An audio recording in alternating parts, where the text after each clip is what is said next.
Chapter 26, Part 1. Urgent, urgent, urgent.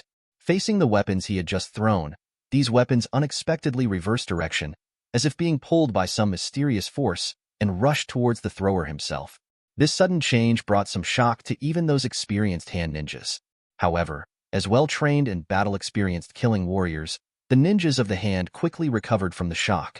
With years of actual combat experience, they instinctively reached out in an attempt to intercept the returning hidden weapons.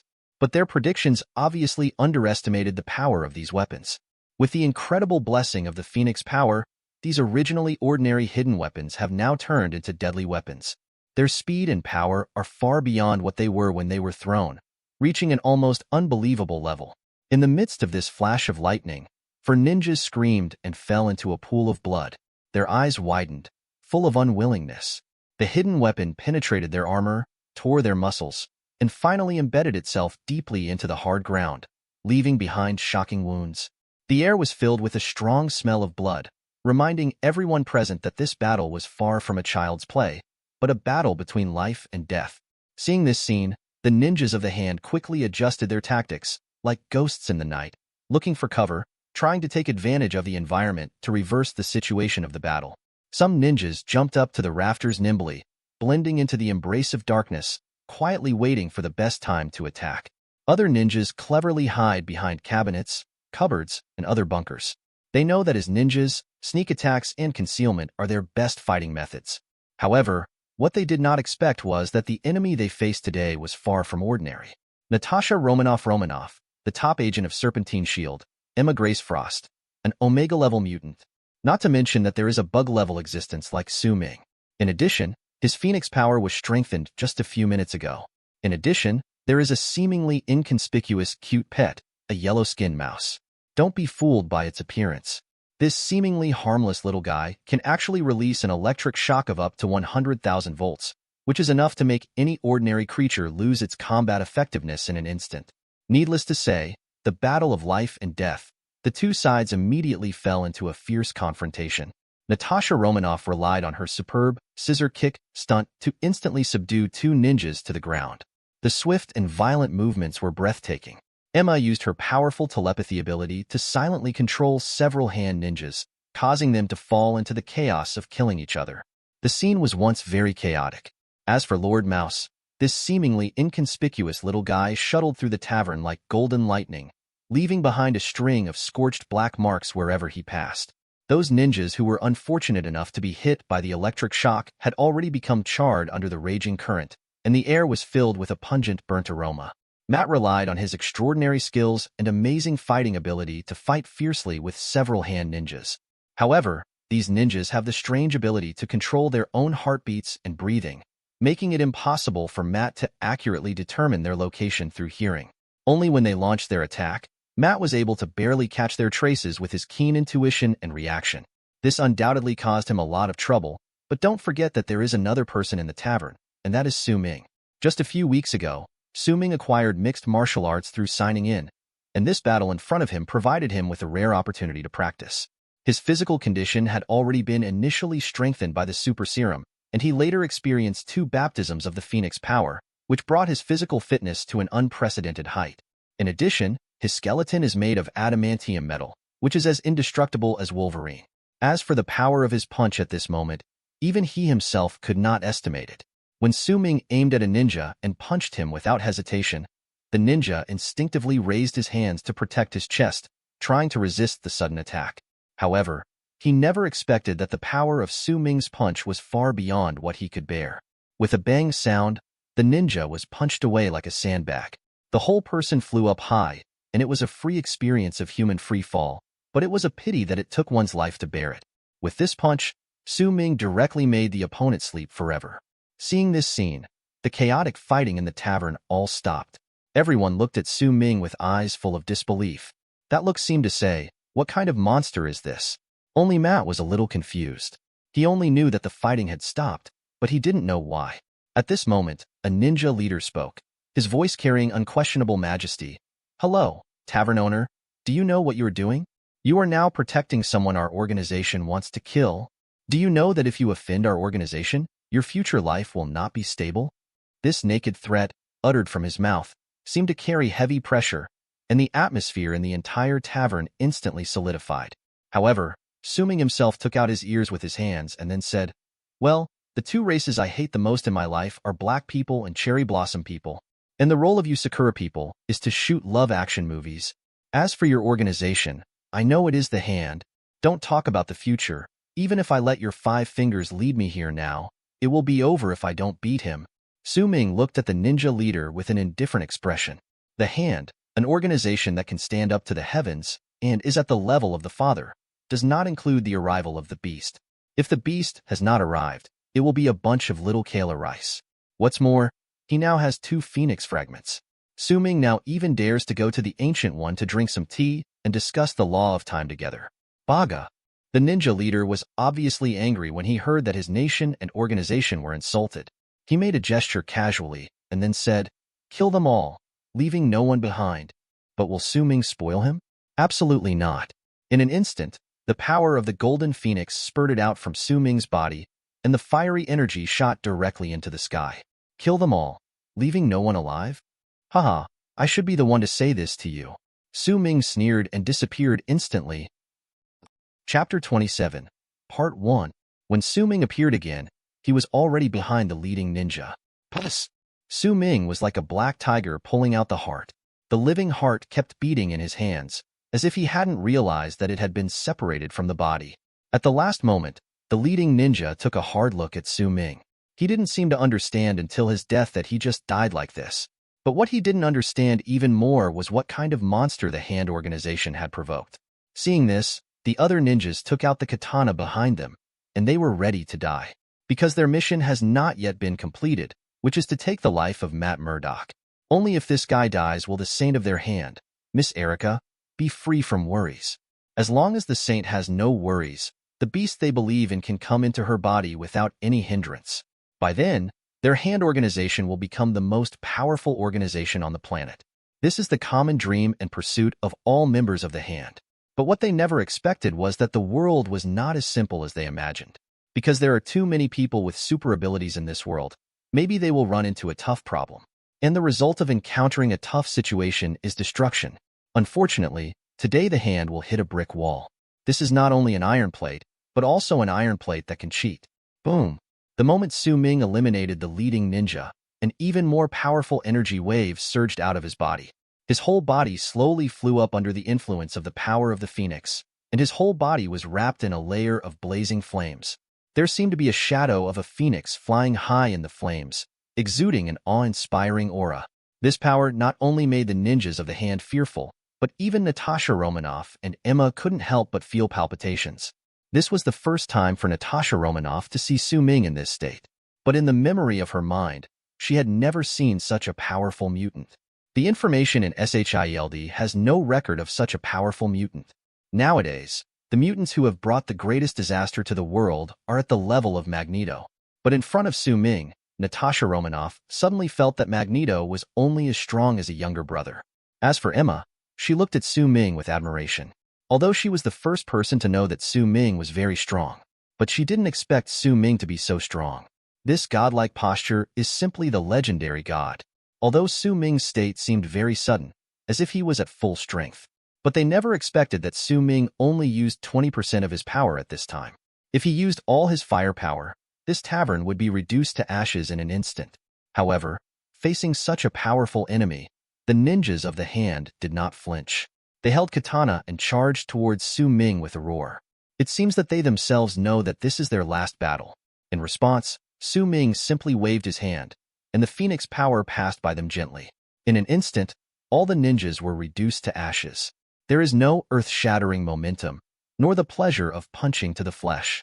With just a simple wave of his hand, the ninja army was destroyed in an instant. This is the power of destruction in the Phoenix Force. A few moments after successfully eliminating the ninjas from the hand, Su Ming and others sat leisurely on the soft sofas in the tavern, gently shaking their wine glasses and feeling the tranquility for a moment. Only Matt was still in deep shock, as if he had just woken up from a dream. As the last person to realize Su Ming's true strength, his heart was filled with unspeakable surprise. Although he has known Su Ming for a year, Matt has always regarded Su Ming as a powerful tavern owner. He never expected that Su Ming could completely defeat the entire hand ninja team by himself.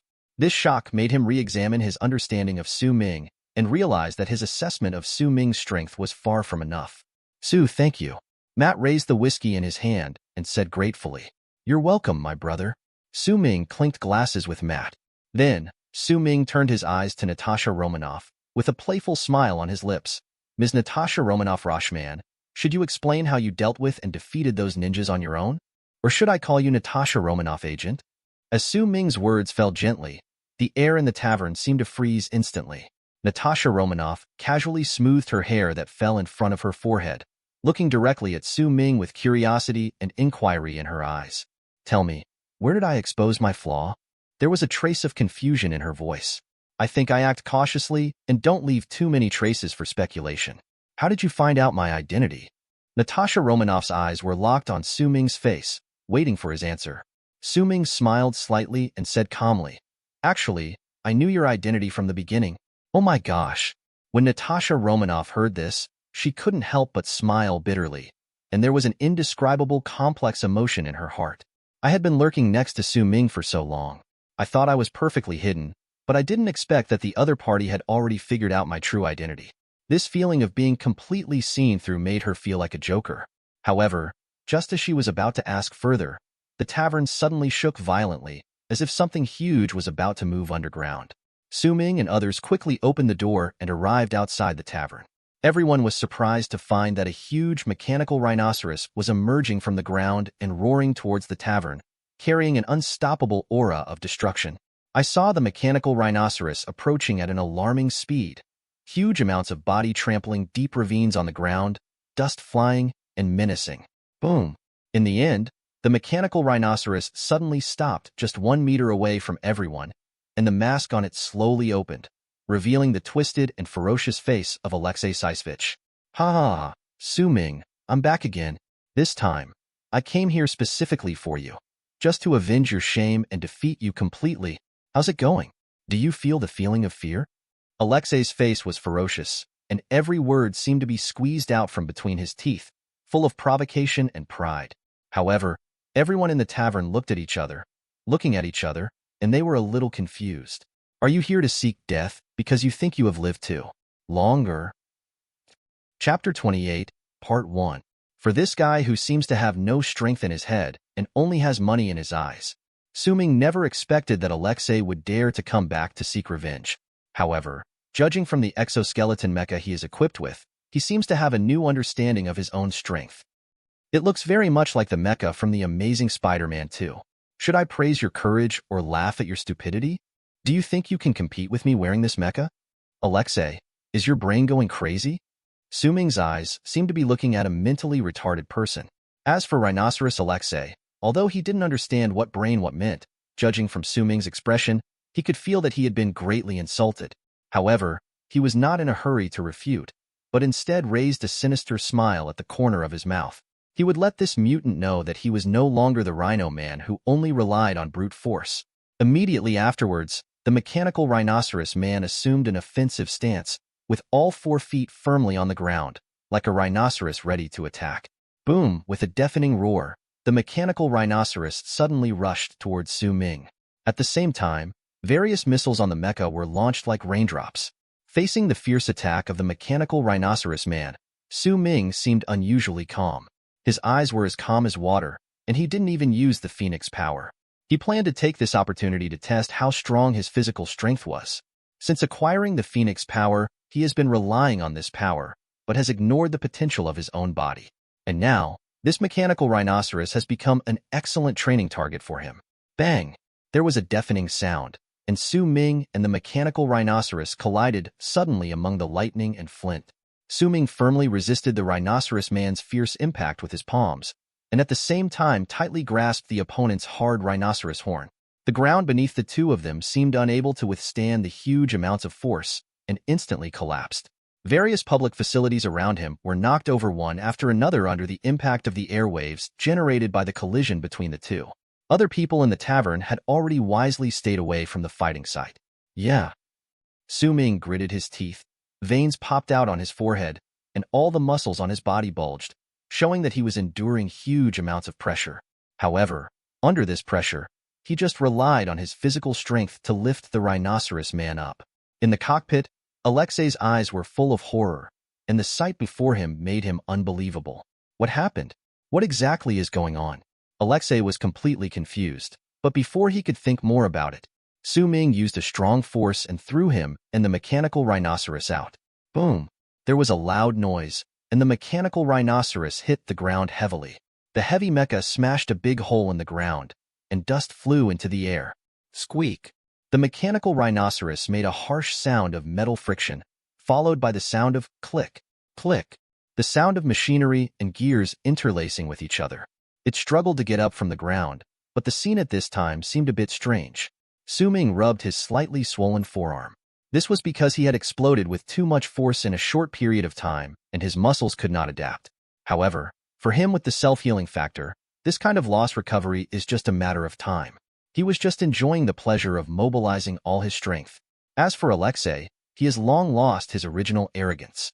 He began to look at Su Ming again. Looking at this man who had not been harmed in the previous impact, he couldn't help but feel an indescribable fear in his heart. Alexei even began to have the idea that he might lose. Impossible. How could I lose? With such a powerful mecha, there is no way he would lose to this mutant who only relied on physical strength. Alexei's expression became fierce and decisive again. Since I can't compete with you in terms of strength, I will use missiles to blast you to pieces. He didn't hesitate at all. Almost in an instant, he fired all the ammunition equipped on the mechanical rhinoceros, pouring down like a violent storm. Since the other party dared to cheat, he let the other party try the consequences of cheating. The missiles were like rain falling from the sky, densely bombarding Su Ming's position. Unfortunately, Alexei did not catch the slightest trace of panic in Su Ming's eyes. On the contrary, he unexpectedly caught a touch of ridicule from the other party's calm expression, as if he was dismissive of the overwhelming attack. Laugh, laugh. You won't be able to laugh anymore soon, Alexei murmured to himself, as he witnessed the spectacular sight of all the missiles exploding at Su Ming's location. In an instant, the place where Su Ming stood turned into a sea of blazing fire. The fire raged like a wild dragon, swallowing Su Ming completely. Endless heat and flames rose into the sky, as if they were going to turn everything into nothing. Ha ha ha! You are really stupid. You didn't dodge or dodge. You just stood there and took all the damage. Alexei laughed arrogantly, mocking Su Ming, who seemed to have been buried in the fire. Looking at the raging sea of fire in front of them, even Emma and others couldn't help but feel a little worried for Su Ming. They began to wonder if Su Ming was being too trusting. However, just when everyone thought that Su Ming might have perished in the sea of fire, a figure suddenly jumped up from the sea of fire, as shocking as a phoenix rising from the ashes. Bite! There was a crisp sound, which was the sound of metal in close contact with the ground. In front of everyone's eyes, a shining silver metal skeleton landed steadily. Immediately afterwards, under the unbelievable eyes of everyone, a miracle happened. Muscles, blood vessels, skin, and hair all recovered rapidly at a speed visible to the naked eye, as if time was turned back and life was reshaped. Finally, a pair of pants appeared on Su Ming out of thin air, which he temporarily transformed using the power of the phoenix. After all, it is a bit indecent for a grown man to stand naked on the street. Looking at Su Ming, who was back to his original state, Alexei felt an unprecedented fear in his heart. What kind of monster is this? There is only a skeleton left in the whole body and it can't be killed? Is this man an immortal monster? It's a pity that Su Ming will not give him a chance to take action again. Bang! Su Ming put a little force on his feet, and his whole body was launched like a cannonball. Boom! With just one punch, he penetrated the opponent's mecha. At this moment, Su Ming was like a crazy beast, frantically tearing at the opponent's mecha. It seemed that the mecha made of metal was like paper under his hands, without any resistance. Within a moment, Alexei was revealed in the cockpit. Alexei looked at the demon-like man in front of him with a pale face. He trembled and said, I know I was wrong. Please spare my life. I can do whatever you ask me to do. No, you didn't know you were wrong. You just knew you were going to die. Su Ming looked at the rhinoceros man in front of him with a calm expression. The other person had become a corpse in his eyes. Puss. Chapter 28, Part 2. Su Ming held Alexei's head with one hand, and then with a slight exertion, he saw a head connected to the spine being pulled out by him. Before the opponent's blood could splash onto him, he used the power of the Phoenix to clear it away. Emma, Natasha Romanoff, and others looked at Su Ming in horror when they saw this scene. At this moment, they seemed to find that they couldn't understand their boss. Chapter 29, Part 1. However, the matter did not end there. Su Ming calmly picked up 2 stones from the ground and lightly ejected them in 2 different directions. Whoops! The 2 tiny stones were like arrows, piercing the air very quickly. One of them accurately penetrated the fuselage of a drone not far away, while the other hit a man's shoulder without any bias.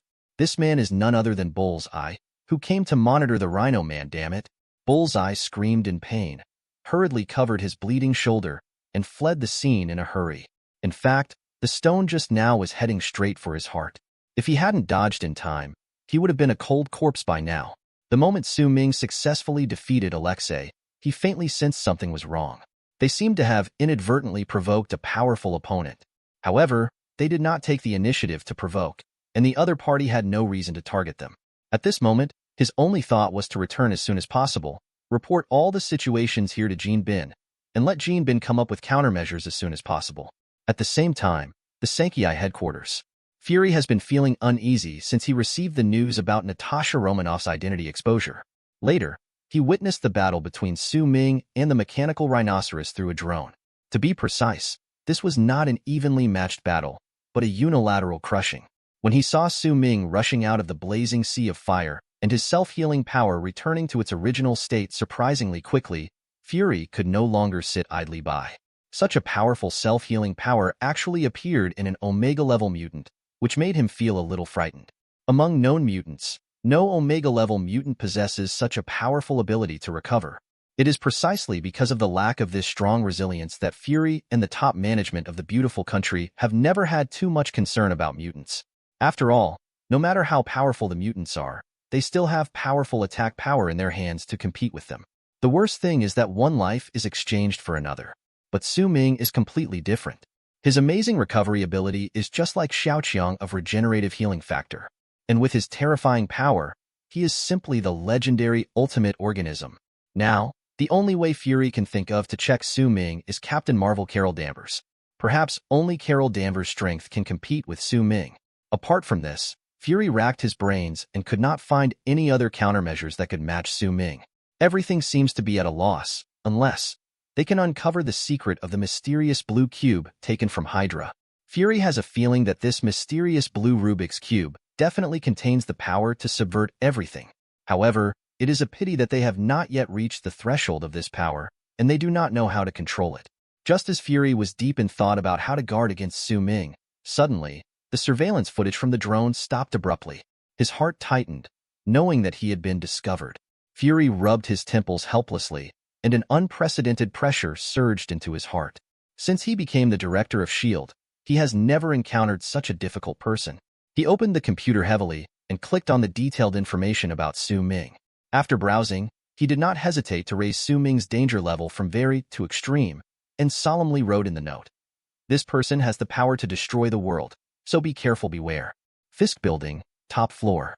In sharp contrast to Fury's helplessness and headache, Wilson Fisk, also known as Jean Bing, developed a strong curiosity about Su Ming. Looking at the bullseye that had just been bandaged in front of me, my curiosity increased a bit. He had already learned from Bullseye about Alexei's unfortunate death. Kingpin was initially furious that the super soldier he had spent millions of dollars to build was so easily defeated and killed. However, as the leader of the underworld in New York, the United States, and the world, he did not reach this position just by relying on brute force. He relies on his own wisdom and strategy. He knows that at some point, anger is useless. The best strategy is to use your mind calmly and think about how to remove obstacles. Although violence is the most direct way to solve problems, when you face an extremely powerful opponent, it is the wisest choice to hide your strength and wait for the moment when the opponent reveals his flaws and relaxes his vigilance, and then delivers a fatal blow. Are you sure you saw it correctly? Kingpin stood in front of the window of the building and asked Bullseye with a hint of doubt in his tone. "Don't worry, boss. I'm definitely not wrong. That blind man is definitely the guy with Erica. He was the one who helped Erica escape that day. Otherwise, the ninjas from the hand and I would have captured Erica." Bullseye held a knife in his hand, peeling pieces of apples, and said as he ate them, Interesting. When Kingpin heard the news, a sinister smile appeared on his lips, and he was already planning a new plan in his heart. Not long ago, Erica, the ninja in red under his command, suddenly and mysteriously disappeared without a trace. When the news came from the ninja letter from the Hand branch in the United States, he was shocked to learn that Erica had betrayed the Hand organization. As the host, he quickly sent Bullseye and Hand ninjas to join forces to hunt down Erica. However, they ultimately failed. According to Bullseye's report, Erica has helpers, 2 blind men, 1 old and 1 young. What he didn't expect was that this young man was actually at the Midnight Tavern, and he seemed to have a close relationship with Su Ming. In this case, why didn't he reveal this news to the Hand? He could easily use the ninjas of the Hand to find out how strong Su Ming was. You know, compared with a simple-minded, muscular man like Alexei, the ninjas of the Hand are all strictly trained killers. Su Ming, let me see how strong you are. Regarding Su Ming, Jin Bing is prepared to adopt 2 methods. If the other party is very strong, then he will win over him and make him his friend. If the opponent's strength is not enough, then sorry, you will only be eliminated. After Jin Bing sneered, he took out his mobile phone and prepared to contact the Hand. But what he didn't know was that just a few minutes ago, Su Ming had just killed a group of ninjas in the tavern. You can read more daily new novels on fictionzone.net. Both sites share the same login details, so you don't need to sign up again. Chapter 30, Part 1. Hell's Kitchen, Midnight Tavern. Su Ming and his group gathered around the bar of the tavern. Everyone's faces looked particularly heavy and the atmosphere was tense. Except for Su Ming, others might feel a little pressure in their hearts. But he didn't. After fighting against the mechanical rhinoceros man, he was basically able to judge his current strength position. On Earth, in addition to the Ancient One and the Tenring Su Wunwu, there is also the perfect Qin and Wanda who has mastered his own power. It is estimated that no one can completely eliminate him. Even the hidden Eternals and Namor under the sea can no longer pose a threat to him. However, a drug addict in New York may bring him a slight threat. That is Robert Reynolds, also known as the Legendary Sentry, a man with the power of millions of stars. However, I haven't seen him yet, so he is probably enjoying the pleasure brought by the white powder in some nook and cranny. As for the traces left by his battle with Alexei, the Strategic Homeland Defense Attack and Logistics Support Bureau, also known as SHIELD, was responsible for cleaning up the traces. Since we have already communicated with Black Braised Eggs, we naturally have to let them show their own value. After all, he has been under surveillance for this period of time. If he doesn't let Snake and SHIELD take action, wouldn't he be at a disadvantage? Everyone waited quietly in the tavern for about 10 minutes. Suddenly, the roar of helicopters and the harsh sounds of emergency braking of various vehicles were heard outside the tavern. Immediately afterwards, the Midnight Tavern was surrounded by an elite Special Forces force, and the atmosphere suddenly became tense. At this time, a black off-road vehicle slowly approached. The door opened, and a one-eyed, bald man stepped out. It was Nick Fury. The director of S.H.I.E.L.D. Fury decided to come forward in person after careful consideration by Sankey. Now that his surveillance plan has been discovered by the other party, he must meet with the other party directly. Because Natasha Romanoff, SHIELD's best agent besides him in years, is now in the hands of the other side. As the director of SHIELD, Fury always puts the mission as his primary goal. Between people and tasks, he values the completion of the mission more. However, Natasha Romanoff's meaning is different. Therefore, he must personally come forward to bring her back safely. As for the price to pay for this, it depends on the outcome of the subsequent negotiations between him and Su Ming. Jingle. As the doorbell rang, Fury strode in wearing his familiar fur coat. As soon as he entered the door, his eyes were attracted by Natasha Romanoff's unique style, and he couldn't help but joke. Natasha Romanoff, your outfit is really unique and perfectly fits your role as agent. Natasha Romanoff obviously didn't buy Fury's teasing and just gave him a faint glance in response. Then, Fury unceremoniously sat across from Su Ming and said straight to the point. Okay, Mr. Su Ming, let's talk about business. He clasped his hands together and stared at Su Ming closely with one eye, as if he wanted to put pressure on the other person with his eyes. However, Su Ming didn't seem to care about Fury's gaze. He picked up the wine bottle and poured himself a glass of wine. Then he looked at Fury calmly and asked, "Would you like some?" Su Ming gently shook the wine bottle in his hand. "No, we are not allowed to drink during the mission, so let's exempt it for now." Fury rejected Su Ming's proposal. Oh well. Since he didn't want it, Su Ming didn't force it. He picked up the wine glass and took a shallow sip, appearing calm and composed. Seeing Su Ming's calm and composed appearance, Fury couldn't help but feel a little anxious. He looked directly at Su Ming, with a hint of threat in his tone. "I think you haven't figured out what you're doing yet." Fury looked directly at Su Ming and asked with a hint of threat. "Oh, what am I doing?" Su Ming asked, pretending to be confused, and the corner of his mouth curved into a smile. "Aren't you drinking? Shield even needs to take care of this?" Su Ming deliberately provoked, shaking the wine glass gently. Fury was obviously extremely dissatisfied with Su Ming's response. He said in a deep voice, "That's enough. I'm not here to chat with you today. Let's get straight to the point." As he spoke, Fury took out a black mechanical ring from his pocket and placed it heavily on the table. He said seriously, "After SHIELD's evaluation, you are regarded as an extremely dangerous mutant who may bring huge amounts of threats to this country and even the world. Therefore, SHIELD has decided to keep you under close surveillance 24 hours a day. Now, you just put on this device and leave with us." Fury behaves like a policeman arresting a criminal. This made Natasha Romanoff on the side feel nervous. She felt that something was wrong. With Fury's wisdom, there was no way he could make such a reckless decision. How could he choose such a despicable method? Isn't he afraid of angering Su Ming? What if I say yes? Su Ming looked directly at Nick Fury and asked in a cold tone. "Then you will face a full-scale arrest operation by SHIELD," Fury said, leaning on the sofa, as if he wanted to show off the strength of their shield. It's a pity that Su Ming has already understood the strength of SHIELD and doesn't like Fury at all. A full-scale capture operation of SHIELD? Hee. Director Fury, I would like to say that I may know something about your shield. Except for the female captain who travels back and forth across the universe, you seem to have no other means to bring me any threat. Do you still want to rely on that spaceship in space?" Su Ming said with a half-smile, and then he also assumed the same posture as Fury, and the two looked at each other. As for Fury, he was already a little panicked when he heard Su Ming mention the female captain. Carol Danvers is an absolute secret in SHIELD.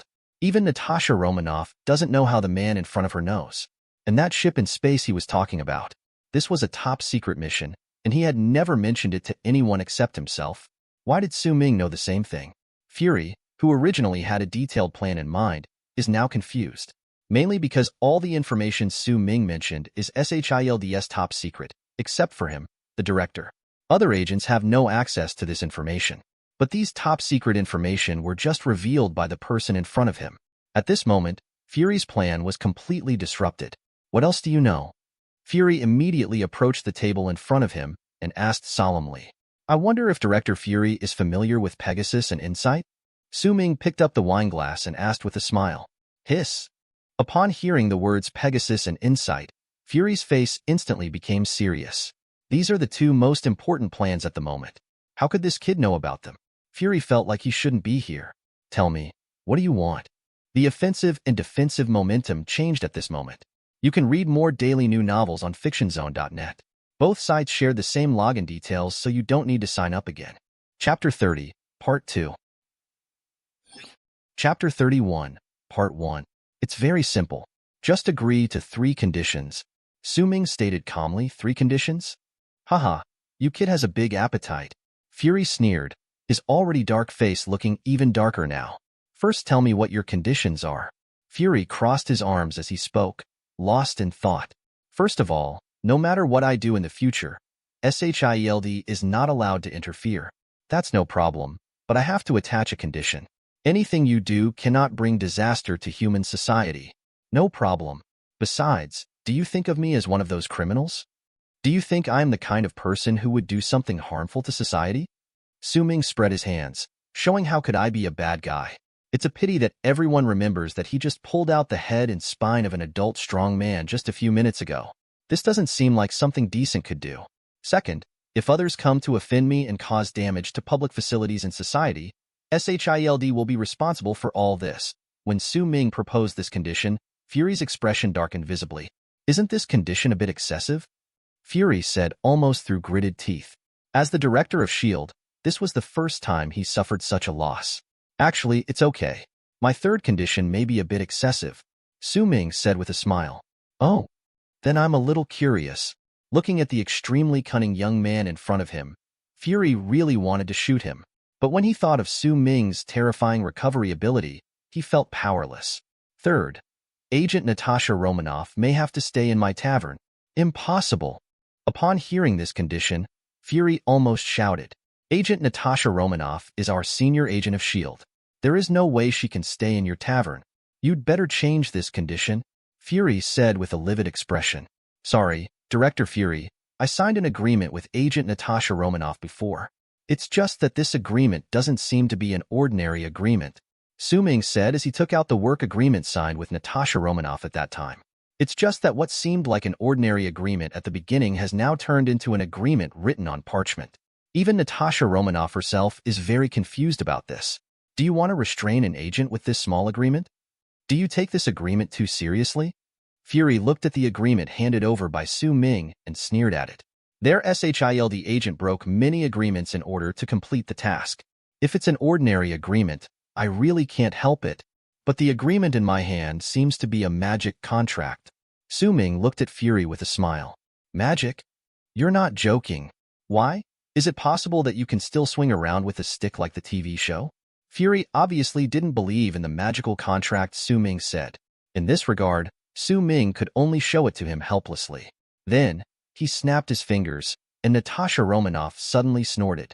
Then she felt something was wrong. First, there was a feeling of heat in her lower abdomen, as if some kind of pattern had been imprinted on her lower abdomen. Then she felt an unusual heat coming from her lower abdomen, as if some kind of pattern had been imprinted on her lower abdomen. This heat quickly spread throughout her body, and she was horrified to find that her body had involuntarily stood up, knelt down in front of Su Ming and said, Master, I will obey all your orders. Everyone looked at the shocking scene in front of them, and Fury was even dumbfounded. Natasha Romanoff, what are you doing? Stand up quickly. No matter how Fury calls to each other, Natasha Romanoff is like a robot at the moment and has no response to Fury's call. Crack! At the critical moment, Fury suddenly took out his pistol and pointed it at Su Ming's head. What on earth did you do? The current situation has made Fury a little confused. How did a top agent under his own become the other party's person? Director Fury, didn't I say so? This is a magic contract. Unfortunately for me, I know a little bit about the legendary magic, Su Ming said with a sly expression. In fact, this contract is an item he obtained through daily sign-ins when he first traveled through time. It is called the Succubus Contract. Succubus Contract. Anyone who signs this contract will unconditionally obey all instructions of the host when hearing special instructions, which finger snap was the special condition set by Su Ming. Looking at Natasha Romanoff in front of him, Fury felt reluctant to believe it, but in the face of this situation, he could only choose to believe it. F***KF***K. Fury roared helplessly. I need to go back and discuss your conditions with the board of directors. I can't make the decision by myself, Fury said with a gloomy expression. Okay, I hope I can wait for the good news from the director, Su Ming said with a smile. In response, Fury snorted and stood up to leave. Just before he left, Su Ming suddenly said, Director Fury, remind you, be careful of Snake Shield. Snake Shield? What does this mean? Fury asked over his shoulder. You will know from now on. Su Ming had a mysterious look on his face. Snake Shield? What on earth does this guy mean? Inside the black off-road vehicle, Fury frowned and pondered Su Ming's last words. In the tavern, as Fury left, Su Ming gently snapped his fingers again. Natasha Romanoff's body returned to normal instantly. She looked at Su Ming with complex eyes, as if she wanted to question him with 1,000 words. But when he thought that SHIELD had conducted surveillance on Su Ming first, those words stuck in his throat. Su Ming didn't pay attention to Natasha Romanoff's behavior. He was thinking about 3 important things in his mind. The first thing is about S.H.I.E.L.D. It seems that it has been dealt with now. We just need to wait for Fury's reply. The second thing was about Bullseye. The moment he saw Bullseye, Su Ming knew in his heart that he had been noticed by Jean Bin. It's just that he doesn't have much interaction with him.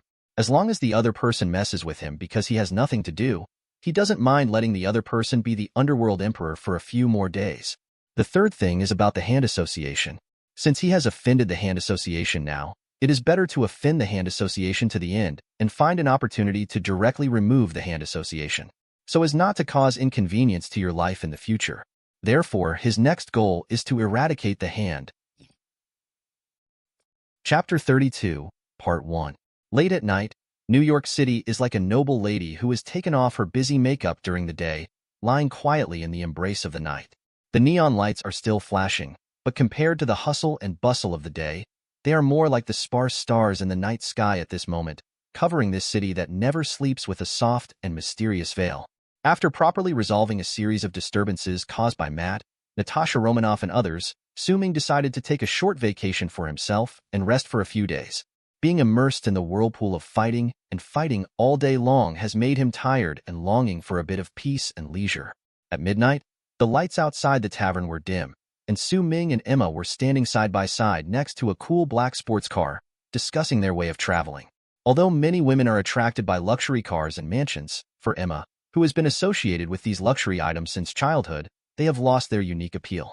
On the contrary, she was full of curiosity and yearning for Su Ming's flying ability. Deep down in her heart, she longs to experience the unfettered sense of freedom soaring into the sky. It is a pleasure and release that no luxury car can match. Emma, are you really sure you want me to carry you and fly to the beach? Su Ming's eyes fell on Emma standing next to him. Tonight, for this special trip, she specially put on a tight hip-hugging skirt, which vividly outlined her graceful figure. Under the hem of the skirt, her curves are exquisite, and every part of her body perfectly displays the softness and strength of women. She is undoubtedly an amazing sexy beauty. Su Ming originally planned to drive his sports car and take her to an elegant restaurant on the beach as a warm reward for her recent hard work. However, to his surprise, Emma made a more exciting proposal. That is, she hoped that he could hold her and experience the feeling of flying together. Faced with this innocent and slightly provocative request, how could Su Ming have the heart to refuse? I have decided that I want to experience the freedom of flying personally. Emma opened her arms as if to embrace the entire night sky, her face filled with endless yearning for the unknown world.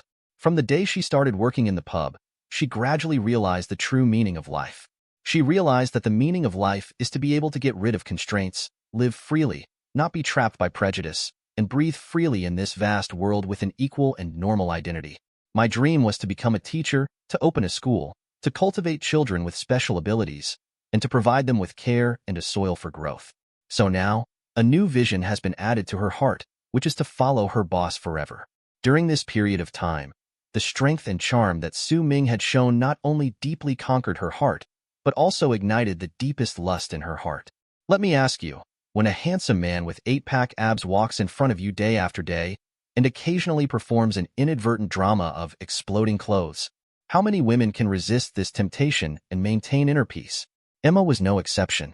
On countless dark nights, Emma relied on her own special ability to construct a figure of Su Ming in her mind to solve her own physiological needs. It's a pity that Su Ming always presents himself with a detached and indifferent attitude, as if he is a legendary eminent monk who is indifferent to everything in this world. Although he often asked himself to put on various strange costumes, he never made any cross-border move towards her, and never even said a trace of ambiguous words. This kind of performance once made Emma suspicious, and she began to wonder whether her charm was not as good as before. After all, in this world full of temptations, she thought she was an eye-catching woman, but Su Ming's indifference made her feel a little confused and frustrated. However, what Emma didn't know was that Su Ming had already been deeply attracted to her. However, a series of recent events have come like a flood, leaving him no time to care about anything else, let alone his personal emotional world. He has been waiting for the right moment, an opportunity for the big bad wolf to eat up the little white rabbit. Now this opportunity has come. Su Ming gently held Emma's slender waist, and their body temperatures blended quietly at this moment, conveying wordless affection to each other. Although Emma was prepared in her heart, when Su Ming's real touch came, her heartbeat accelerated involuntarily, as if it was about to jump out of her chest. She nestled against Su Ming's solid chest, hearing his steady and powerful heartbeat.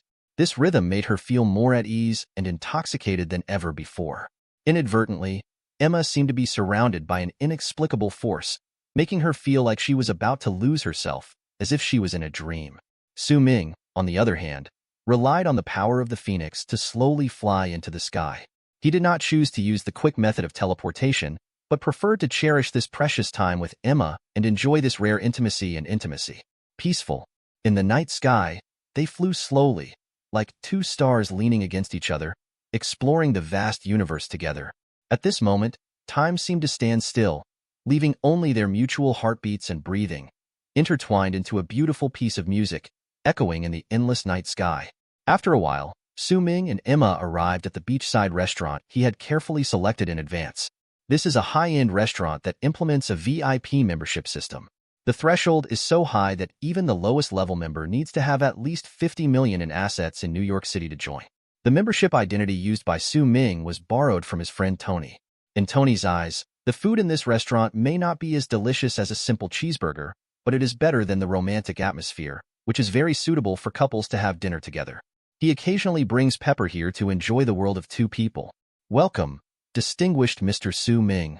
Outside the restaurant, the boss has been waiting for a long time, with a warm smile on his face.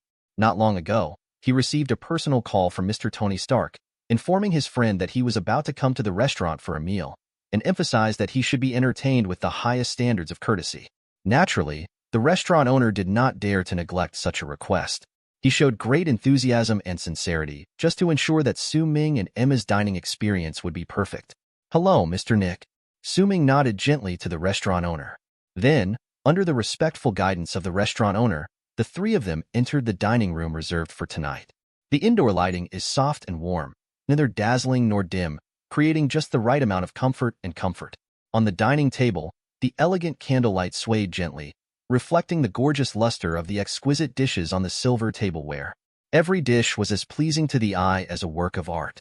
Su Ming and Emma were immersed in the ocean of delicious food, savoring the delicacy and richness of every bite.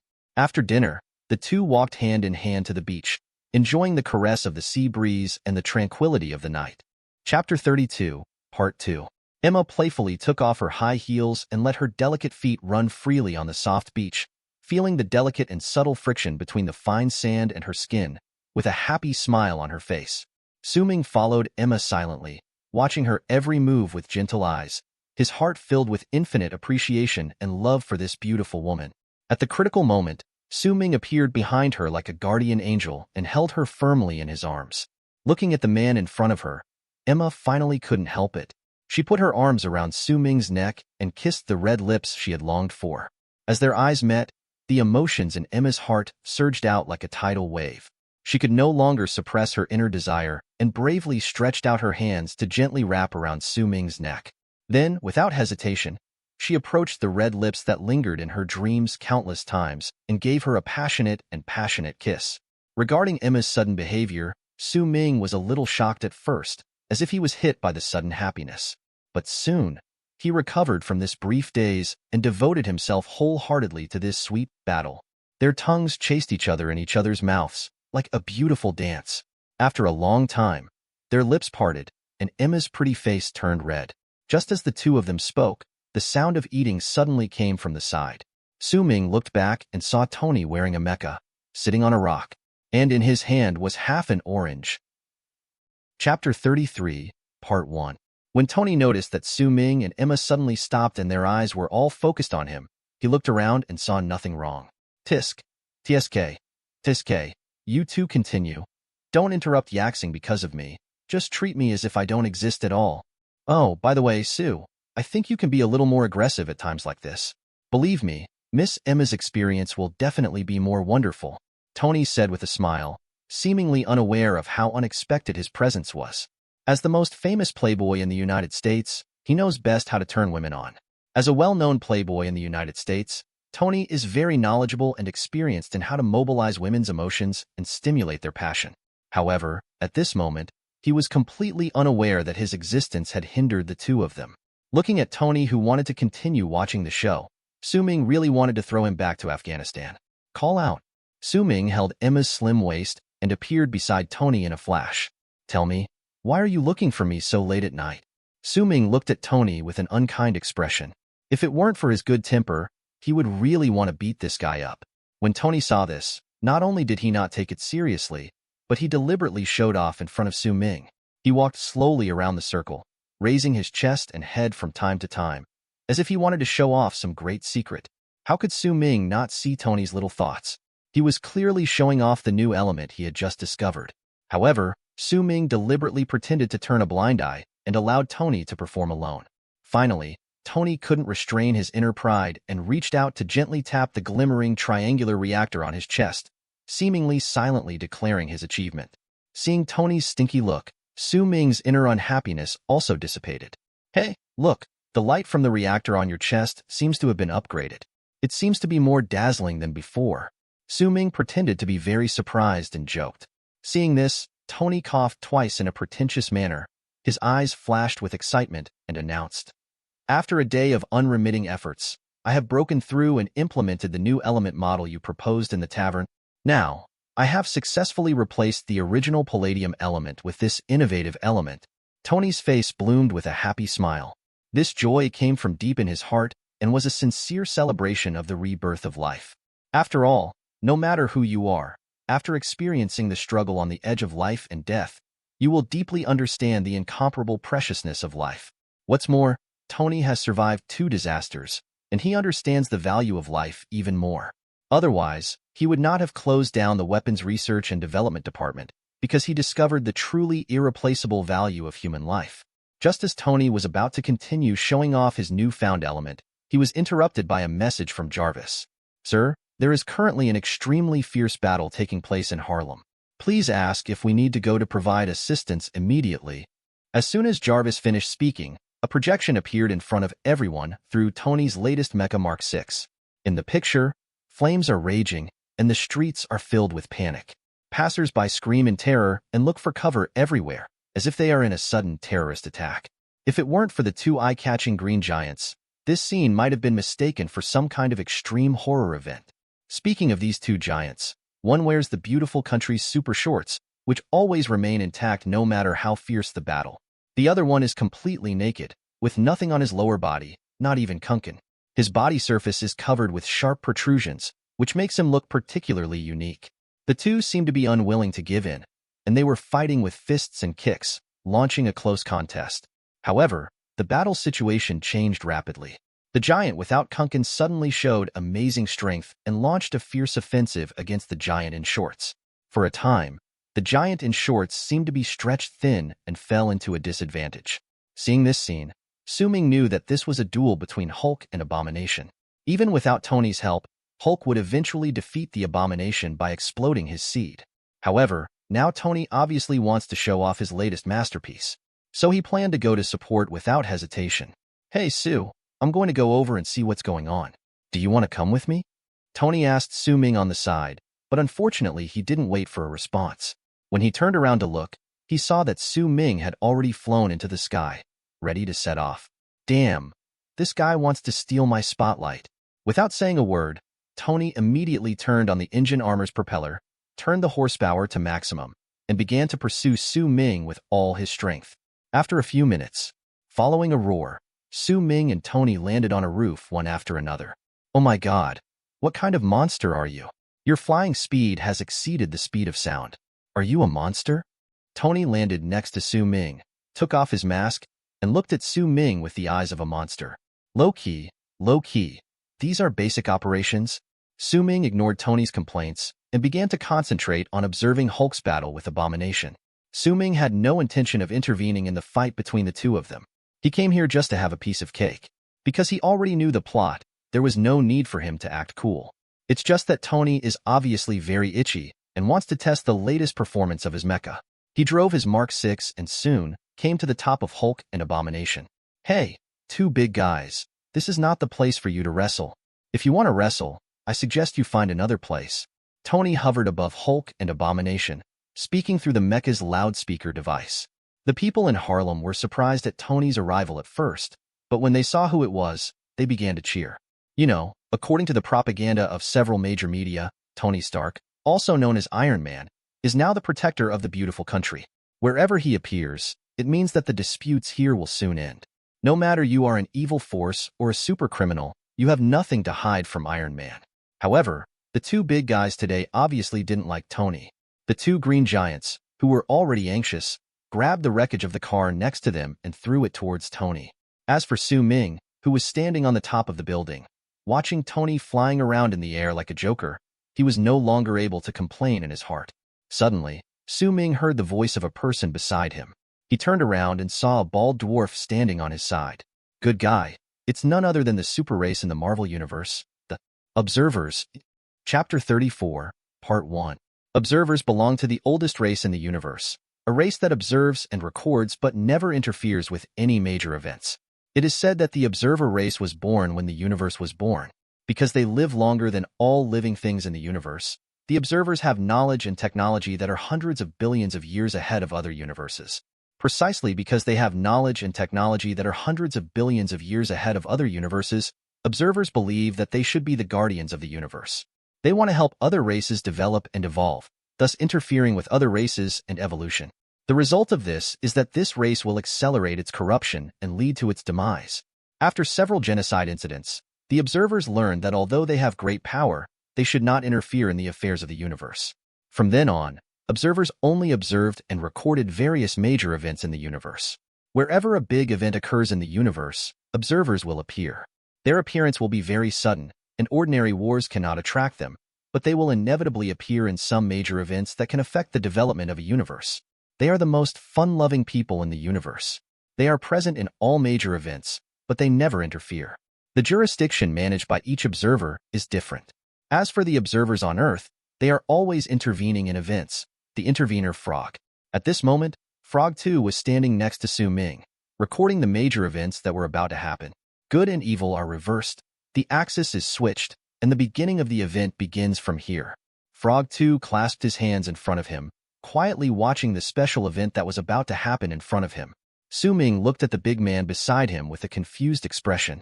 What are you talking about? Good and evil are reversed, the axis is switched, and the beginning of the incident begins from this? What does this mean? Su Ming looked at the Observer Frog picture and asked the question in his mind. He still has some understanding of the Observer, and there must be no good things happening with this guy. He is considered a broom star. Whenever he appears, something bad will happen. Frog 2 looked at Su Ming in disbelief. He did not expect that this space traveler could actually see him. But as an observer, someone who has experienced strong winds and waves, he quickly calmed down. Can you see me? Frog 2 looked at Su Ming, as if he didn't believe that he had been discovered. Please, you are standing next to me alive and saying some strange words. I'm not deaf or blind. How could I not see you? Su Ming said helplessly. Interesting. As expected of space travelers, you do have something that others don't have. A smile appeared on Wadi's face, as if he knew Su Ming's identity very well. Etc. What is a space traveler? Hearing Frog 2 talk about this space traveler, Su Ming had a vague premonition in his heart, but he couldn't be sure.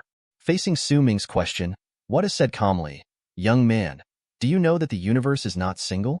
Since the fall of the first firmament, the universe has been diverse, and you are passers-by traveling between every universe. You possess extremely special abilities. These abilities do not even belong to this world, but you can bring it into the world and change the world. Frog 2 looked at Su Ming with a smile, as if he knew Su Ming's identity very well. As for Su Ming, after hearing Frog 2's explanation, his hair stood on end. Isn't this equivalent to the fact that one's identity as a time traveler has been revealed by observers? Is this some foul play? Su Ming felt a little confused. As a time traveler, he was caught by the natives. What should he do? You know about me? Su Ming pointed at himself and did not continue speaking. Yes, I know. Frog 2 smiled and nodded. Hiss. The moment it was confirmed that Frog 2 knew his identity, the phoenix power in Su Ming's body instantly started working at full capacity to prevent something special from happening. Young man, there is no need to be nervous. Looking at Su Ming, who looked nervous, Wada comforted him. You have to know that there are many travelers like you in other universes. We only record and observe, and we don't interfere in anything. Frog 2 opened his palms to show that he had no ill intentions. Even after hearing Wada's explanation, Su Ming still looked at him cautiously. After all, it feels very uncomfortable to be seen through by someone at a glance. Huh, that means you have known about me since the moment I came into this world? Su Ming looked at the frog picture and asked with some disbelief. Yes. Frog 2 nodded and responded to the other party. Oh my God. In other words, the gods of death, eternity, infinity, and annihilation will also know my existence? Su Ming felt a little numb on his scalp at this moment. If he was targeted by these gods, he would really not be able to fight him now. After hearing the names of these 4 gods, Frog 2 was silent for a while, and then he spoke. To be precise, they will feel it. but they are the rules and dimensions of the universe. Even if I feel you, I won't take any action against you, because when you come to this world, you have already become part of the rules of this world. These four gods are all supreme gods. They have no emotions and only care about the existence and disappearance of the universe. After hearing Frog 2's explanation, Su Ming secretly breathed a sigh of relief.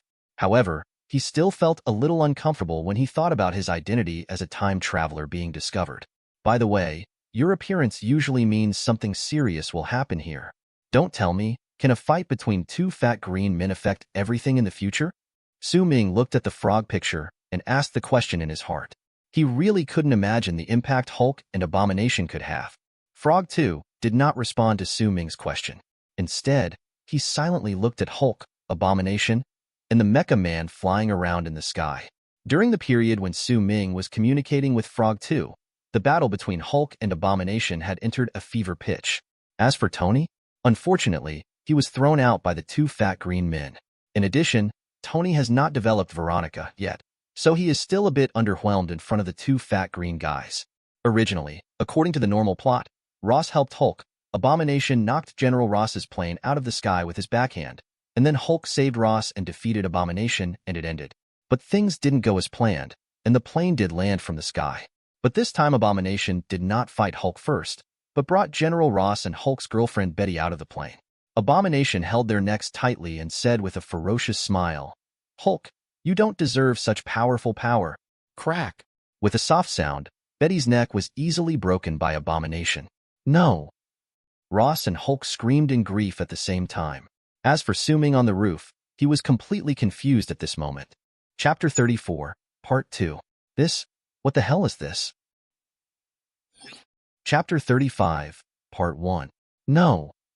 The moment he witnessed Betty's death, the anger in Hulk's heart erupted like a volcano, completely swallowing up his sanity. The muscles all over his body collided violently again, and his body suddenly became more majestic, far beyond the abominable figure. Boom! Like a furious giant beast, Hulk rushed over, knocked Abomination away, and snatched Betty's cold body from its claws. Looking at his lover who was no longer breathing and whose body temperature was gradually dissipating in his arms, Hulk's inner anger reached an unprecedented peak at this moment. Roar! He looked up to the sky and roared, and the earth-shaking roar seemed to be an accusation against the injustice of fate and an endless questioning of the sky. Betty, Betty. Hulk held Betty's body tightly in his arms. This was the woman he loved most in his life, but she died in front of him because of his own reasons. If she had failed to show off and chosen to be taken away by Ross, would Betty not have died? If she could be stronger, strong enough to crush her opponents, would Betty be safe? If he had not been exposed to gamma rays, would he have entered into marriage with Betty, and would they have had children? Endless regret and self-blame surged like a tide, flooding Hulk's heart. An evil thought filled Hulk's heart, that is, hatred. If it weren't for Ross, he wouldn't have to hide. If it weren't for hatred, Betty wouldn't have died. He hates it, and wants both of them to die. Boom! A more terrifying and evil force burst out from Hulk. The sky seemed to respond to the call of this power. Dark clouds gathered quickly, and an ominous undercurrent rolled in. It seemed that some unknown disaster was brewing. Behind Hulk, a deep green portal quietly appeared. It seemed to be connected to the abyss of another world, with countless twisted resentments and pain hidden behind it. Vaguely, from the depths of the door, there were waves of heart-stopping whispers. They are vague, but they seem to contain some ancient and evil power, trying to break through the boundaries and invade this reality. I opened my mouth countless times and howled. I destroy with countless hands. They are each their own, but they are also all me. My weapon is hatred, a face beyond imagination, difficult to describe in human words, appeared behind Hulk's back. That face revealed endless chaos and madness, as if a terrifying existence from the deepest depths of the abyss was trying its best to break free from the shackles of this strange and unpredictable green portal and descend into this world. Looking at the indescribable face behind Hulk, Su Ming seemed to understand why the observer appeared. Because he thought that Hulk's identity was not simple, and the exposure to gamma rays was not accidental. Even the birth of Hulk was not an accident. There was an invisible thug controlling everything. That is the opposite of OBA. Under all things, he is the darkness and filth at the bottom of the universe. However, they refused to become one, devoured and fought with each other, and finally became the OBA under all things. OA is above all things, while OBA is below all things. This also makes him lower than any life, so he has been trapped in hell. But once he is allowed to escape, he will bring real hell to this world. At this moment, Hulk has opened the door to hell because of the anger and hatred in his heart. All things are struggling to stand out from the portal, and Hulk in front of him is his most perfect body. Come on, accept me. As long as you accept me, you can have the most powerful and terrifying power in the world. Everyone who stands in your way will be wiped out by us. In Hulk's heart, there is an indescribable thing that is trying to lure Banner's remaining sanity. Looking at the indescribable thing in front of him, the desperate Banner seemed to grasp the last straw. Can you really help me? Banner knelt in front of everything and expressed the questions in his heart. Hey, Banner, look at me. As long as you accept me, there is nothing we can't do in this world. Even this universe is just a toy in front of us.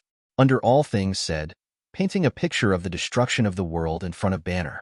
No, I don't need these. I just want Rose and Abomination to die. Banner's eyes radiated with hatred, staring under everything. Oh, ho ho ho, poor kid. Hate is our strongest weapon. So what are you still hesitating about? Come on, let me out, and you can achieve what you want in your heart.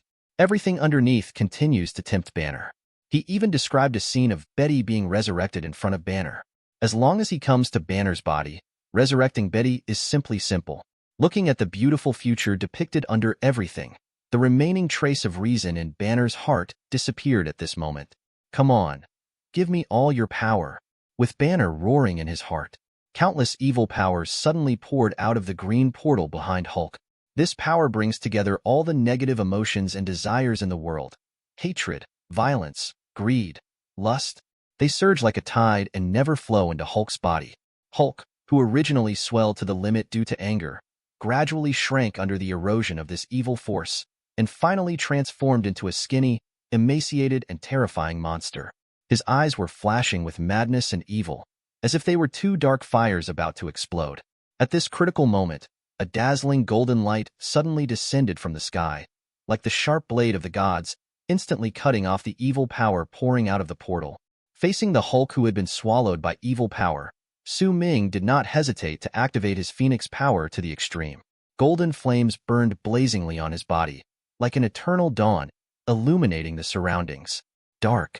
He did think of the underworld just now, but what he didn't expect was that the underworld would take over Hulk's body so quickly.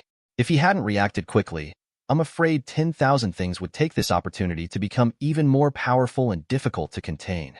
Feeling that his power was blocked by this sudden golden light, Wan Shixia turned his attention to Su Ming. From his body burning with golden flames, the breath of destruction and rebirth was felt under everything. This breath not only made him feel familiar, but also made him greedy, as if it was the delicious food he had always longed for. Just when the two were at war with each other, a classic portal appeared next to Su Ming. Then an old man wearing a purple robe walked out. Chapter 36, Part 1. The moment he saw the visitor, Su Ming said the quintessence of the Chinese nation in his heart, F*****KU. The visitor turned out to be the Old Man Ancient One. The strength of the Old Man Ancient One is completely different from the strength of Ancient One in the movie. It can be said that one is in the sky, and the other is underground. The Ancient One in the movie may die, but the Old Man Ancient One is completely different. After he lost his body, his soul directly followed the eternal God. Not to mention that before he died, he often traveled freely between universes. To him, the timeline is just a little trick that he can easily master. There are also Domu, Mephisto, these leaders of the dark dimension. Other magicians may have to pay a heavy price to learn dark magic. When creditors from the dark dimension come to collect debts, they often have no choice but to hand over some of their belongings. But the Old Man, Ancient One, was different. He grabbed it directly. If any creditor dares to come to collect debt, sorry, he is just a big-eared person. If this is not enough to solve the problem, then just block the door and beat you at the door. This is the strength of the Old Man, Ancient One. He can be said to be the well-deserved supreme mage and guardian of the earth. Even after his death, he will appear as a soul to help Doctor Strange in some major events. Did you do this thing? The Ancient One first glanced at the thin Banner who was glowing green, then looked at Su Ming aside and expressed his doubts. In response to this, Su Ming could only helplessly spread his hands and said helplessly, Don't look at me. This guy has nothing to do with me. I'm just here to watch the fun. Hearing Su Ming's answer, Ancient One nodded slowly, but it could be seen from his frown that OBA was indeed a difficult problem for him. This guy is a bit tricky, Ancient One whispered. Before he finished speaking, he clasped his hands, and the legendary ring of Ragador suddenly appeared on his hands. Seeing the Ancient One looking like he was preparing for close combat, Su Ming felt a little dizzy. You are an old man who is hundreds of years old. Instead of just standing there and facing the waves, why are you imitating other young people and rushing forward to fight for your life? Does every mage have a melee dream? It's a pity that Jiang is still old and hot. Ancient One just made a feint, purely to show off his skills. He casually combined the rings in his hands into one, instantly forming a brand new magic circle. Immediately afterwards, a powerful magic shock spurted out from the magic circle and went straight towards OBA Hulk. Facing this surging attack, OBA Hulk showed no fear. On the contrary, his evil eyes revealed an almost crazy look. Come on, come on. He roared and opened his mouth at the same time, like a bottomless black hole leading to an endless abyss. The magical blast released by the Ancient One was swallowed up by him. Seeing this scene, Ancient One couldn't help but frown slightly. This was the first time he encountered an evil being that could directly swallow his magical attacks. Even powerful beings such as Domu, the Lord of the Dark Dimension, must defend themselves against his attacks. But the evil thing in front of him can directly swallow it, which is really incredible. What the hell is this? Ancient One murmured to himself. He was meditating in the quiet place of Karmatage, immersed in deep meditation. However, when he was halfway through his practice, a sudden evil force suddenly shook the peace of the earth and interrupted his practice. Immediately, he quickly mobilized the power of magic and began to explore the source of this evil power. Soon, he discovered the existence of OBA Hulk. At first, he thought this was just the evil deeds of a certain Dark Dimension Lord possessing the world. The Ancient One is no stranger to the Lords of the Dark Dimension. He knew their respective moves and energies very well. However, when all his magic attacks were swallowed up by OBA Hulk, he realized that this opponent was anything but ordinary. Not only that, the feeling brought to him by this guy in front of him was even several times more evil than that of Domu and other lords. It seems to be a collection of evil, bringing together all the sin and darkness in the world. When Ancient One showed doubts, Su Ming hurriedly stepped forward with unquestionable firmness in his tone. Master, I may be able to provide some clues about this existence, Su Ming said very confidently. Oh. The Ancient One raised his eyebrows slightly, becoming interested in Su Ming's words. After all, Su Ming is the host of the Phoenix Power, and his knowledge and experience are extraordinary. It's relatively clear. Can you tell me about it? The Ancient One's curiosity was aroused, and he couldn't wait to understand the roots of this evil existence. Although the two were communicating verbally, the movements of their hands did not stop at all. While they continued to launch attacks on OBA, they exchanged information closely. After Su Ming's detailed explanation, Ancient One finally understood the true origin of OBA. His eyes became more solemn. If the OBA completely descended on the Earth, not only would the Earth face an unprecedented crisis, but the entire multi-universe might also fall into a desperate situation. However, during the tense exchange between Ancient One and Su Ming, OBA Hulk showed amazing mobility. By constantly dodging and devouring the attacks of the two men, he skillfully moved his body and unknowingly got closer to the abomination. Abomination stared at the mummy-like Bruce Banner in front of him with a horrified expression, and an indescribable fear surged in his heart. He felt as if he was suppressed by an invisible force, unable to fight at all. In front of OBA Hulk, hatred feels like a weak child, facing the powerful mother body, completely unable to resist its majesty. He felt as if he was completely restrained by the other party and could not even think of resisting. This sense of powerlessness made him feel unprecedented hopelessness and fear. Bruce, please, let me go. I was just temporarily confused by the power. From now on, I will change my ways. Give me a chance. Abomination kneeled in front of OBA Hulk, mouthing various words of begging for mercy, and his survival consciousness reached its peak. But Bruce Banner's consciousness has completely sunk, and now the person controlling Bruce Banner's body is under all things. Crack. I saw OBA Hulk pinching the hateful forehead, with a crazy and ferocious smile on his face. No, you won't die. You will just merge with me and become part of us. There was a hint of joking and cruelty in OBA Hulk's voice. As soon as he finished speaking, a strong suction force came from his hand. A howl of hatred and pain suddenly sounded in everyone's ears, and the sound was full of despair and fear. In just an instant, Abomination's body quickly shriveled up and turned into a mummy. OBA Hulk smacked his lips with satisfaction, seemingly satisfied with the taste of hatred. Can anyone tell me what's going on? Just when Su Ming and Ancient One were having a headache about how to deal with the OBA, Tony returned again driving the Mark 6. You can read more daily new novels on fictionzone.net. Both sites share the same login details, so you don't need to sign up again. Chapter 36, Part 2. Chapter 37, Part 1. Looking at Tony's battle-damaged version of the Mark 6 armor, Su Ming was secretly anxious. He really hoped that he could evacuate immediately and stop causing trouble here. Unless, in this battle, he can have anti-OBA armor, otherwise he will be like a sandbag, with no other use than being beaten. The current war situation has far exceeded the ability of the people on Earth to deal with it. Only an Earthling of Captain Marvel's level can bring any help. What's more, Tony doesn't have a nano-armor at the moment, nor does he have the strength to participate in a battle of this level. A little carelessness may cost your life. Tony, I strongly suggest you leave this place as soon as possible. This is not the place for you, Su Ming persuaded in a serious tone. However, Tony didn't seem to take Su Ming's warning to heart. Instead, he looked at Ancient One curiously and asked mysteriously, "Hey Su, who is this old man? Are you from the circus? Why are you wearing a cool acrobatic outfit?" After hearing Tony's rude description of the Ancient One, Su Ming sealed his mouth with a wave of phoenix power. If the Ancient One hears this, he may not be able to throw it to another timeline. If it is thrown to the Jurassic period, it will be completely over. While Su Ming was talking to Tony, OBA, who had absorbed the power of hatred, became more powerful. It was surrounded by thick green smoke, and in an instant, the earth began to crack, as if it was directly connected to the abyss of hell. Accompanied by bursts of deafening roars, the voices of countless abyss monsters surged out from the cracks, which was heart-stopping. Seeing this scene, Su Ming immediately understood that OBA was trying to introduce the hell dimension to the earth and was preparing to devour the earth. So, he quickly made a suggestion to the Ancient One.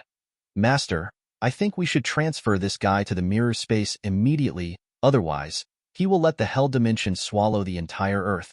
Upon hearing this, the Ancient One nodded and accepted Su Ming's suggestion. Immediately afterwards, the Ancient One turned his hands and pushed gently, and the space seemed to be torn apart. Everyone was instantly sucked into a strange world full of symmetrical and irregular objects, the mirror space.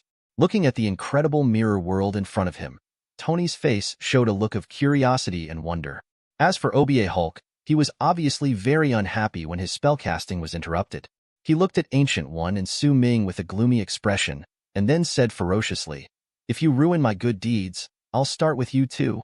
Before he finished speaking, OBA Hulk suddenly rose into the air, like an out-of-control beast, and pounced straight towards Su Ming and Ancient One. However, the moment he jumped up, a dazzling laser suddenly flashed in the sky, knocking him down from the air. It turned out that Tony took action in time and used the Mark 6 laser weapon to shoot down the OBA Hulk. Seeing this scene, Su Ming couldn't help but give Tony a thumbs up, appreciating his quick response. The downed OBA was obviously extremely angry, and he roared, damn it, everyone is trying to get in my way. You all have to die. You all have to die." With OBA Hulk's curse-like roar, his body instantly underwent astonishing changes. His head split in the middle, and 4 arms grew out of his back, and the split head was filled with dense eyes. The scene in front of them made everyone feel numb. At this time, OBA had completely lost his human form and turned into a twisted, ferocious monster with irregular shapes. Die, die, die. OBA's roar was deafening, and he roared and lunged at everyone again.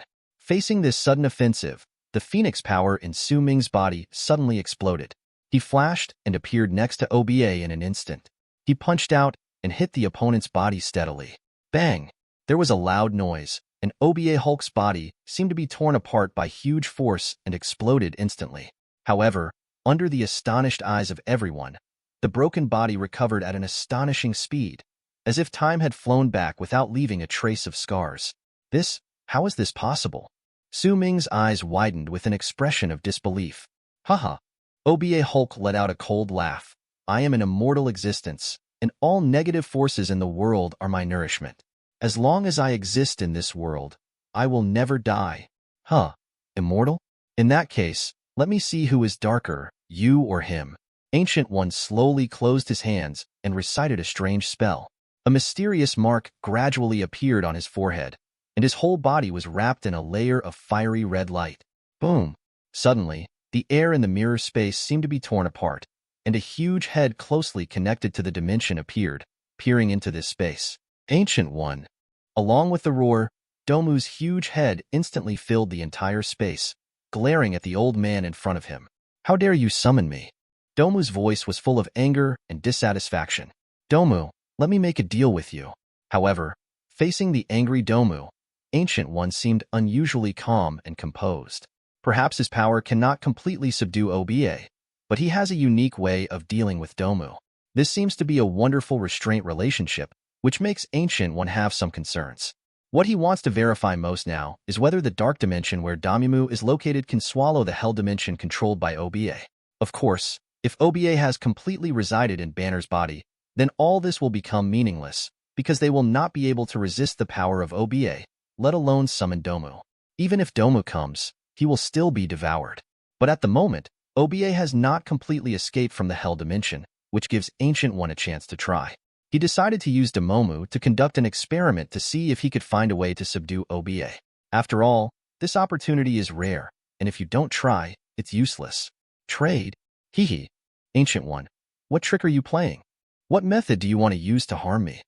Thinking of the times he was deceived by the Ancient One, he became angry just thinking about it. The key was that the old guy still restrained him, and he couldn't do anything about it. The more he thought about it, the angrier he became, and he even wanted to cut off contact with the Ancient One. But this old guy steals power from him every once in a while, which makes me angry just thinking about it. Domu, please help me this time. After I die, my soul will belong to you. Ancient One looked at Damumu and said calmly, Are you sure? Duomu looked at him suspiciously, fearing that this old man would trick him. Facing Domu's question, Ancient One smiled and said, If you don't believe me, you can leave now. After hearing this, Damumu's face became uncertain, and the dimension space was constantly changing with his emotions. Damn it, if I trust you again, I'll do it. In the end, Domu failed to withstand the temptation from the Ancient One's soul and chose to do this. Chapter 37, Part 2. But what he didn't know was that the Ancient One's soul had already been predestined by a certain god. Chapter 38, Part 1. Domu, the guy in front of me is called 10,000 Things Under. He is a very powerful dark creature. It is even more powerful than you. Ancient One used a magic shield to resist the attack of Oba Hulk while explaining to Domu. Stronger than me? Haha, as the Lord of the Dark Dimension. There are only a few dark creatures in this world who can keep pace with me. Apart from the extremely cunning Red Devil, I really can't imagine anyone else in this world who dares to claim to be more powerful than us.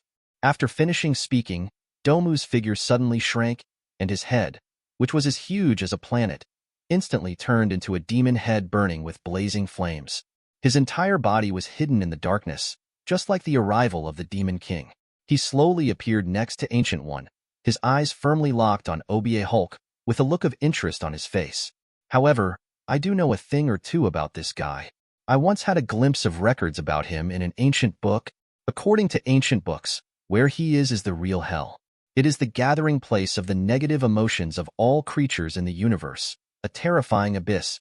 The dark dimension we exist in is just a fragment formed after the universe was shattered. Domu's eyes were burning with fire, and he seemed to have a strong interest in Oba Hulk.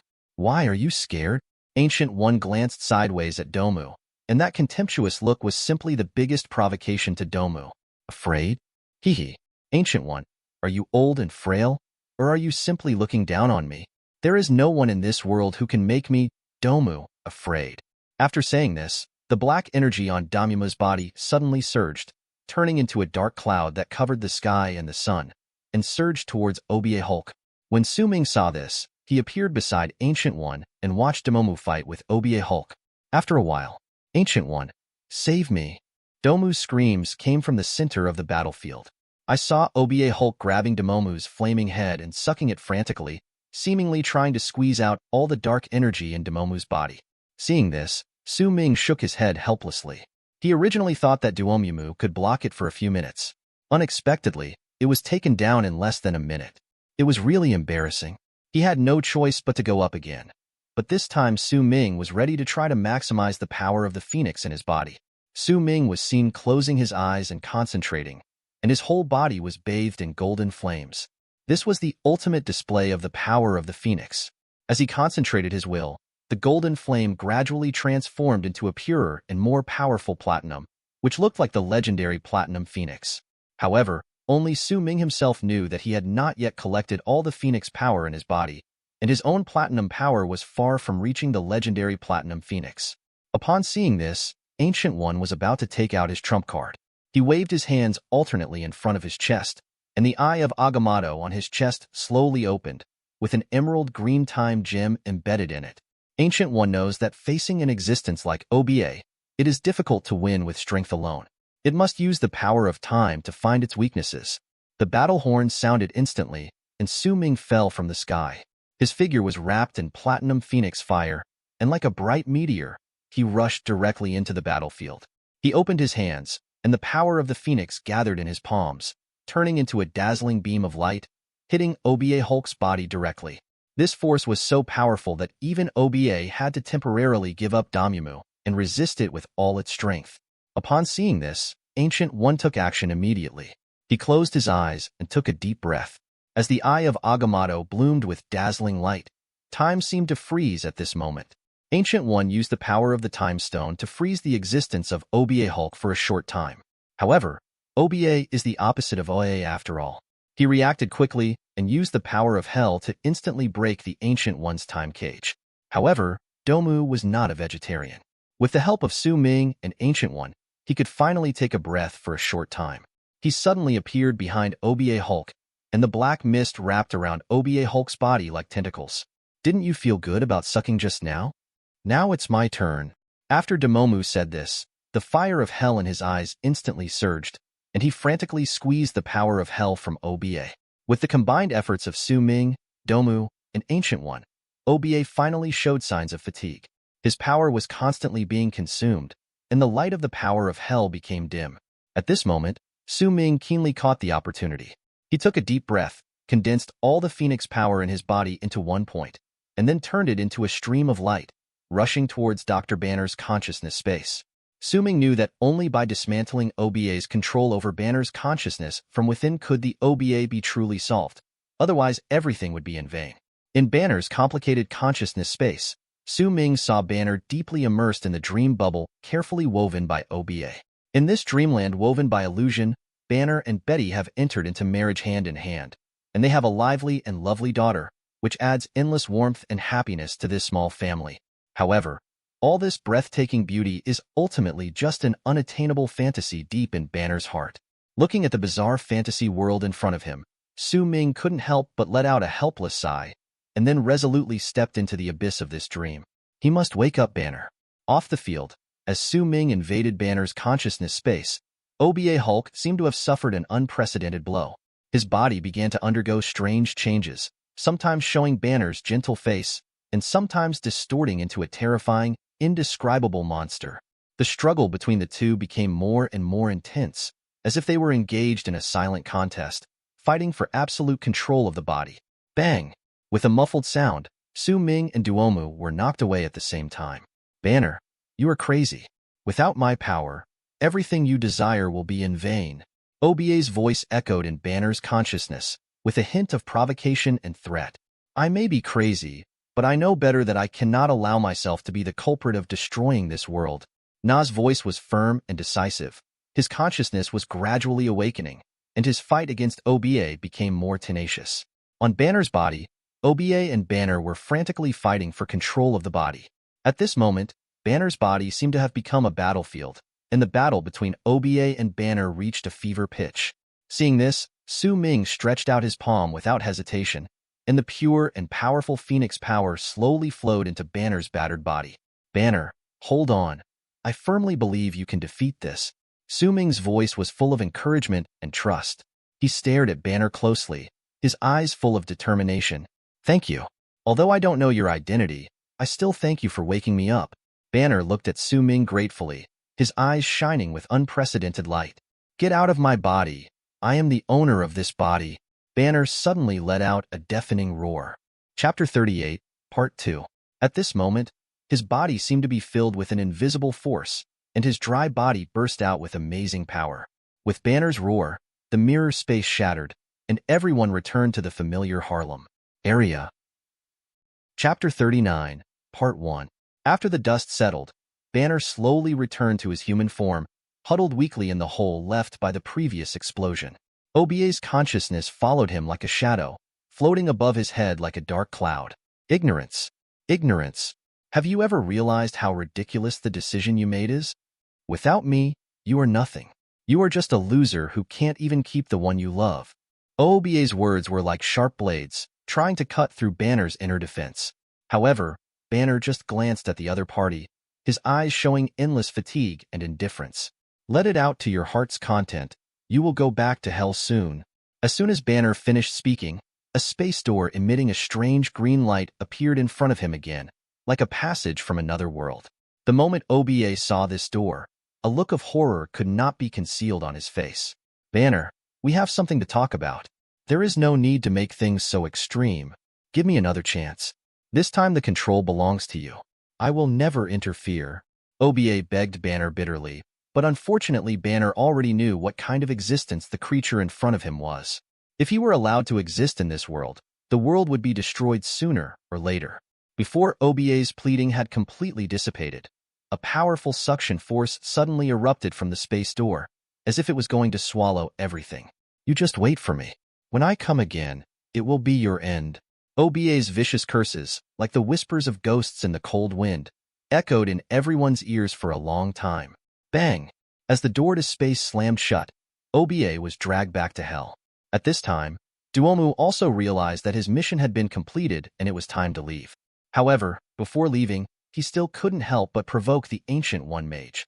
Mage, I am looking forward to your arrival in the Dark Dimension. I hope you will not disappoint me. Before he finished speaking, the sky over New York seemed to be torn apart by an invisible big hand. Damumu transformed into a huge amount of dimensional head, returning to his dark dimension with endless majesty and terror.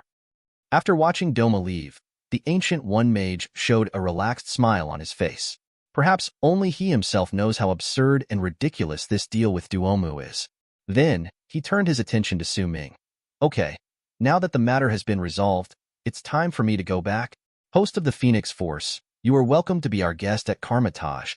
The Ancient One Mage smiled at Su Ming, then waved one hand, and a portal appeared in front of him. Don't worry, Master. I will definitely go. Su Ming clasped his hands together and watched the Ancient One leave. After the Ancient One left, Su Ming began to look for Tony. Before he could search, he was interrupted by the sound of eating. I saw Tony lying aside in a very comfortable posture, holding a bag of potato chips in his hand and eating them with relish. Tony, you've been eating potato chips here. Seeing Tony, Su Ming asked, very surprised. Click, click. What if, in that mysterious space, you people can smash a building at every turn and almost knock the sky down in a fight? It's like a legendary fight between gods and gods. I don't think I can take advantage by going up there. And that old man is simply a legendary wizard. It's so outrageous. Tony complained crazily, obviously shocked and helpless at the destructive power of Su Ming and others. Recalling the previous battle between Su Ming and Su Wenwu, Tony was still a little lucky, thinking that he could find a place in this world. However, after witnessing the fierce battle between Su Ming, Ancient One, Domu, and OBA, he deeply realized his own insignificance and powerlessness. Not to mention the two powerful beings Su Ming and OBA. Even the fat green guy Hulk made him feel a little powerless.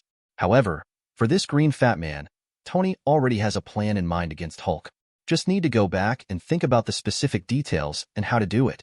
Facing Tony's complaint, Su Ming chose to ignore it, and in a flash, he appeared next to Emma and the Observer. To be more precise, he was standing next to Emma, because except for Su Ming, no one else could detect the presence of the Observer. Seeing Su Ming return safely, Emma couldn't help but hug him tightly. The worry on her face was obvious. Don't worry, I'm back fine now. Su Ming stroked Emma's hair and comforted her gently. Then, he turned to look at the Observer. Frog Tuesday, is this why you showed up this time? Su Ming hugged Emma and asked curiously. In response to Su Ming's inquiry, Frog 2 did not explain in detail, but nodded slightly, and then his figure completely disappeared in front of Su Ming's eyes. After Frog 2 left, Emma asked with confusion, Su, who were you talking to just now? Why did I see you were talking to the air? Emma looked at Su Ming doubtfully, her eyes full of confusion. Facing Emma's doubts, Su Ming smiled slightly and explained. Just now, we were surrounded by a very powerful member of the alien race. Because of this incident, he came here specifically to observe and record. After listening to Su Ming's explanation, Emma still didn't understand. But she understood that there was indeed an alien standing next to her just now, but she couldn't see it. At this moment, a rapid siren sounded. The police's support was belatedly arrived again, but this time, in addition to the police, there were also agents from SHIELD. Fury was even present in person. After the SHIELD agent arrived, he arrested Bruce Banner without saying a word. General Ross, at the moment, was holding his daughter's body and sitting on the ruins with a look of grief on his face. After a while, Fury came to Su Ming. What should I say? I just left your tavern this morning, and you did this to me again at night? Did you cause these things, or did these things come to you? Facing Su Ming, Fury seemed a little helpless. He now felt that Su Ming was a troublemaker. Director Fury, you can't blame me for this tonight. Besides, if it weren't for me, the whole of New York and even the whole beautiful country would probably no longer exist. If you don't give me an award quickly, why are you still complaining about me?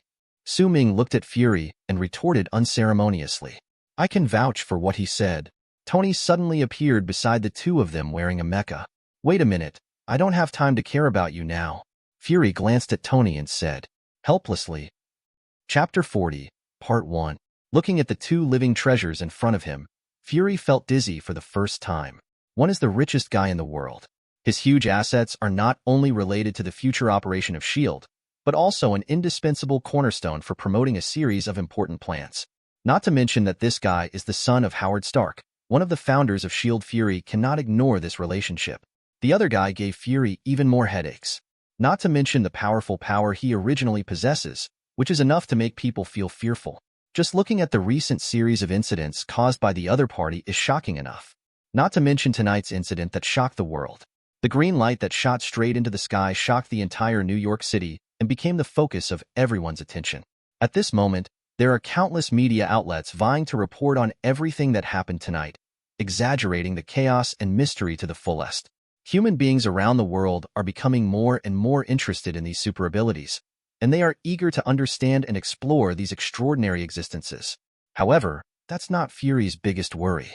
What he is most worried about is that criminals who also have super abilities will take this opportunity to cause trouble and encourage those weak super abilities to cause trouble.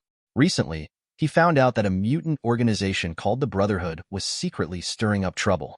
They fanned the flames everywhere and encouraged the weak mutants who were oppressed and bullied to resist. Many cities and neighborhoods have suffered inexplicable attacks by these mutants, and even high-level government officials have not been spared, being kidnapped or attacked by them. Fury could not imagine what a serious disaster it would bring to this country and the world if this Brotherhood organization really persuaded a strong man like Su Ming to join. Okay, I won't say anything more about this tonight. As for the follow-up situation, our SHIELD will take over. As for the 3 conditions you raised this morning, the Council has not yet agreed, but I will try my best to fight for them. I only have one request now. Don't cause another disaster of this level. I'm really afraid that one day, New York City will suddenly disappear from the map.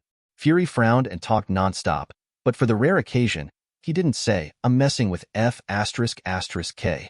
Don't worry, Fury. I can't trigger an incident of this level even if I wanted to. Now that everything is okay, we are ready to go back. Su Ming patted Fury on the shoulder to reassure him. But just before he left, Su Ming thought of Bruce Banner. Fury, I have something to ask. Before Su Ming left, he turned around and asked, You say? Fury looked at Su Ming quietly, waiting for the other party's questions. I want to know, will Dr. Bruce Banner be imprisoned in SHIELD in the future? Su Ming expressed the questions in his heart and waited for the other party's answer. Fury was silent for a few seconds and then said, After this incident, it is estimated that Dr. Banner will be permanently restricted in SHIELD. This is also to prevent him from acting violently again. After hearing this answer, Su Ming nodded. In fact, he was worried about one thing.